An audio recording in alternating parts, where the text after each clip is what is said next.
Right now, as you and I are going about our daily lives, paying our bills, and worrying about the cost of grocery, a quiet but massive geopolitical chessboard is being rearranged right on Canadian soil. For the first time in over a decade, China's top diplomat, Foreign Minister Wang has touched down in Canada. But if you think this 3-day visit is just about selling more Canadian wheat or signing a few standard trade agreements, you are missing the real play. Because Beijing isn't just talking to Ottawa this week, they are sending a direct, unignorable message to Washington.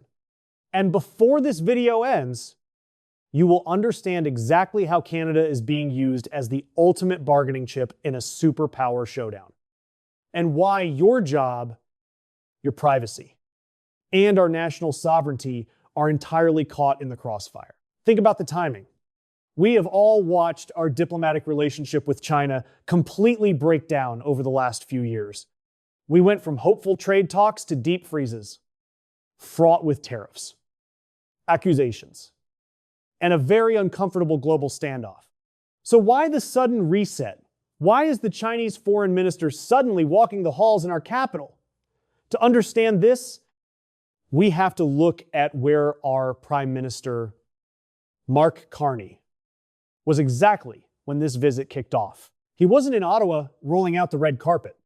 He was standing in front of an American audience at the Economic Club of New York. While Beijing's top guy was arriving in Canada, our Prime Minister was south of the border, trying to reassure the United States that our alliance is rock solid, pitching what he called a Fortress North America approach.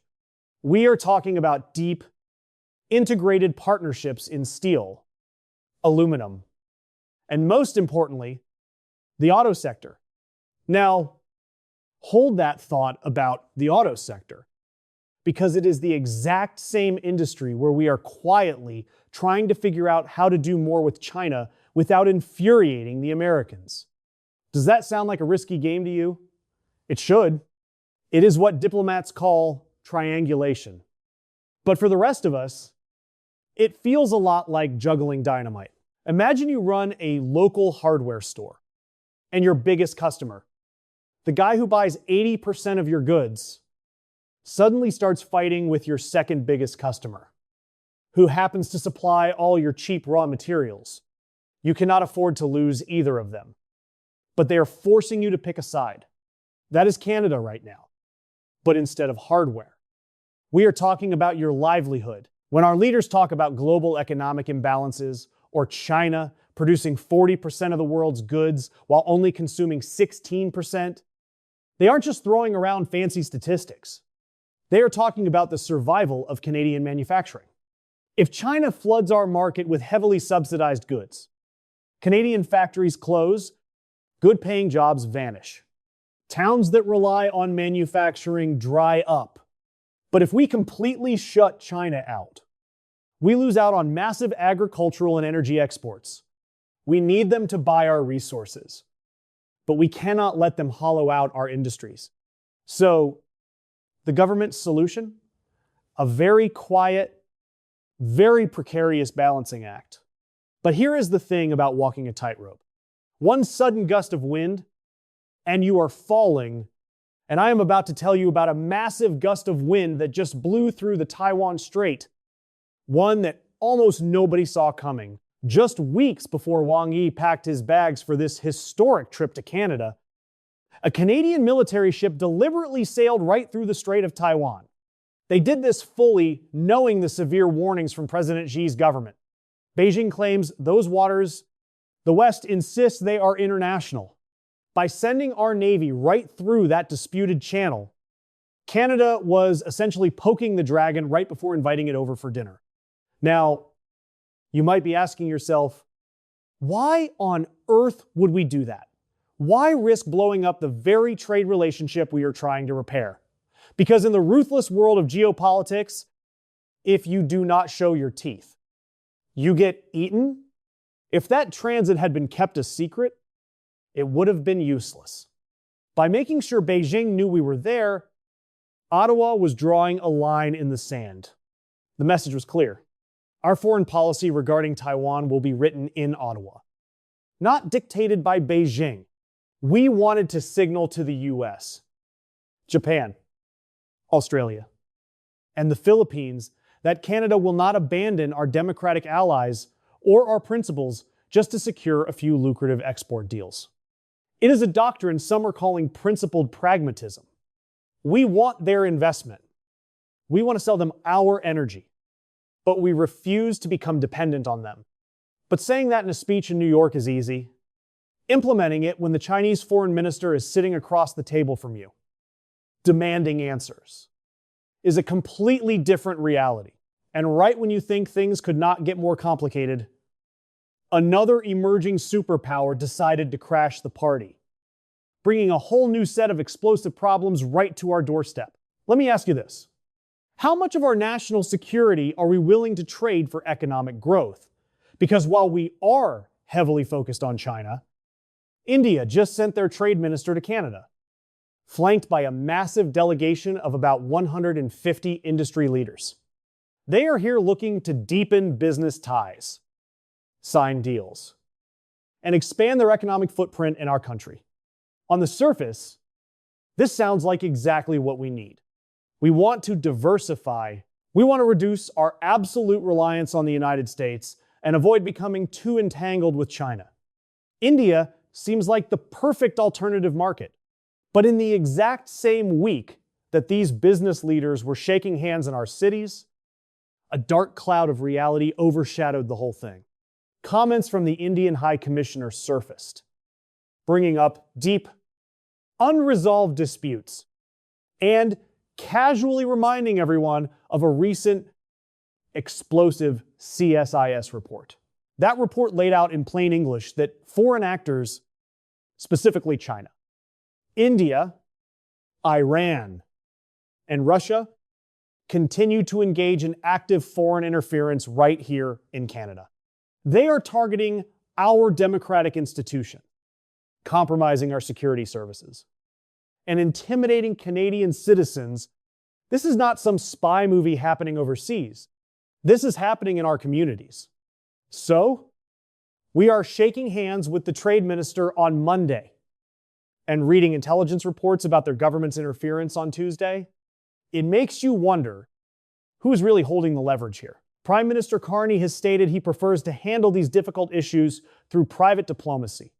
He believes that hashing out these security threats behind closed doors is more effective and sure, maybe in the high-stakes world of international relations, shouting at each other through the press does not get you very far. But Canada is a democracy. You and I, the taxpayers, the voters, the people who actually suffer when foreign powers interfere in our lives, we require transparency. We need to trust that our government is not trading our safety for short-term commercial gains. When we sit down with these global giants, we are told there will be guardrails in place. Our leaders promise they are being clear-eyed about the risks. But what do those guardrails actually look like? Because right now, they look practically invisible. This September, Canada is hosting a massive investment summit. Foreign companies, including massive Chinese state-backed corporations, will be invited. They are going to bring billions of dollars to the table, looking to buy into Canadian infrastructure, technology, and resources. Which sectors are we going to put on the auction block? Are we going to let them buy into our critical minerals, our artificial intelligence startups, our energy grid? What is off limits? If the government does not draw clear, unmovable boundaries right now, Canadian businesses and provinces are left completely in the dark, guessing what is allowed and what is a threat to national sovereignty. And let us not forget the giant elephant in the room watching all of this unfold. Washington, remember, to Beijing. Sending Wang to Canada is not just about us. It is brilliant propaganda for China. It shows the world that at a time when America's global dominance is being tested, China can casually stroll into America's backyard and deepen a strategic partnership with Washington's closest, most integrated ally. They are trying to create daylight between Ottawa and Washington. They want to prove they can divide North America. And if the Americans feel for even 1 second that Canada is becoming a backdoor for Chinese influence, or that we are compromising North American security for a quick buck, the retaliation will be swift and brutal. The United States could easily slam the brakes on that Fortress North America partnership our Prime Minister was just pitching in New York. If the US border thickens, if they start slapping tariffs on our auto parts, steel, and aluminum because they do not trust our relationship with Beijing, our economy will enter a tailspin that we might not recover from for a generation. But despite this incredibly perilous tightrope walk, I fundamentally believe Canada has the leverage, the resources, and the character to come out on top. We do not have a long history of playing this ruthless game of global hedging. For decades, we just comfortably relied on the United States for everything. But the world has changed, and Canada is being forced to grow up fast.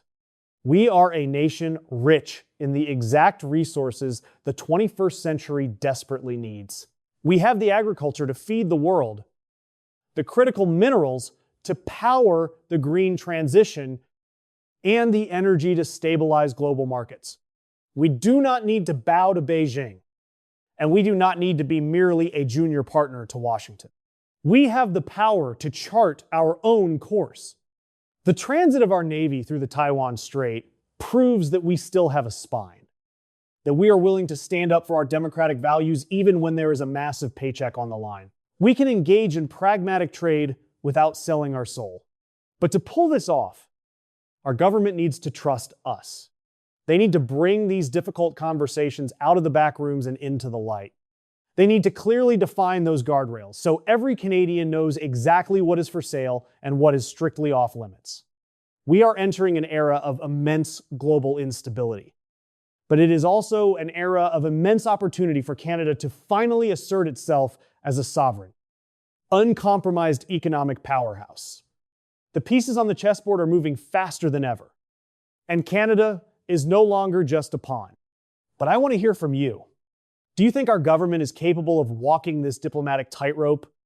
Or are we risking our national security by letting foreign powers too deep into our economy? Let me know your thoughts down below.